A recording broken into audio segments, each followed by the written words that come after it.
So, na mga natingala din, no? Sige daw kung kaon, wala yun daw ko ni tambok. Kaya unsaon man, saka lang naman kung kaon pag kuan.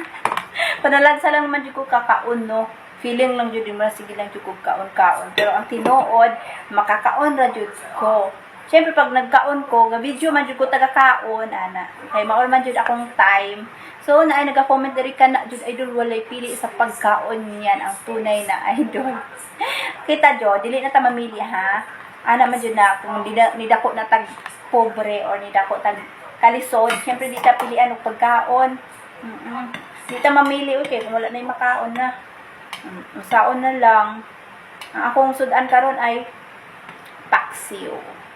Basta paksiw, ulo sa kuan siya tulingan. Mao na lang ning bilin, ulo sa tulingan na lang. Pero kuan siya, matunok pa, matunok. As in, matunok. Matunok, matinik, ana. Unsa gani ang tunok sa Bisaya? Unsay tunok sa Bisaya? Nakalimot ko. Tunok. Tunok nga. Unsa pa di ay? Bisaya naman tong tunok, di ba? Natunok ko, ana. Saon ta? Sa una, nakahinom nung itong bata pa ko. Pilian ba yung gulay sa una itong bata pa ko? Siyempre, nanaan naman yung pagbata. Like kung bata pa ka. Pero kung kato ba, katong nagsimula dyan na nalayo ko sa akong pamilya, dito dyan na ginakaon na dyan na ako tanan. Kato ko ni ampalaya sa una, itong bata pa ko, di dyan ko ganahag ampalaya, kaya paitan dyan ko kaayo.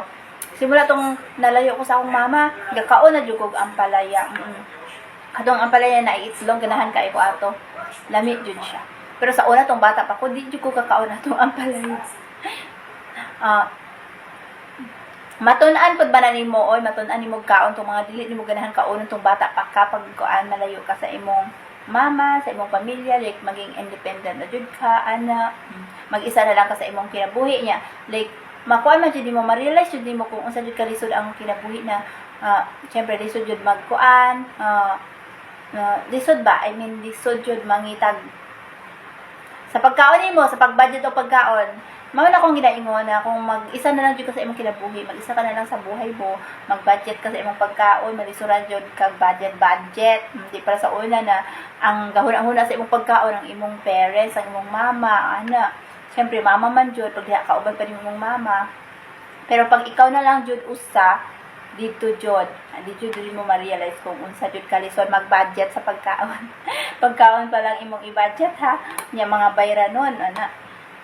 Kay ana lisod jud na bisag unsa na lang pagkaon kung sa imong makitaan or diha dili na jud ka mamili. Syempre no unsa ba kung mamili ka na magutom man ka, maong wala na pili-pili bisag unsa na lang kaunon kung say naa ana di na ta magpili-pili.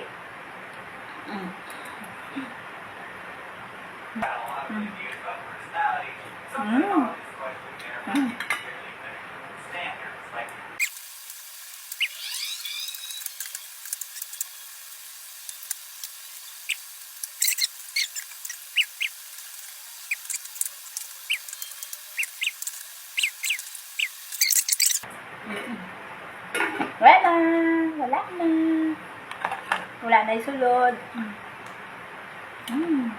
Bye!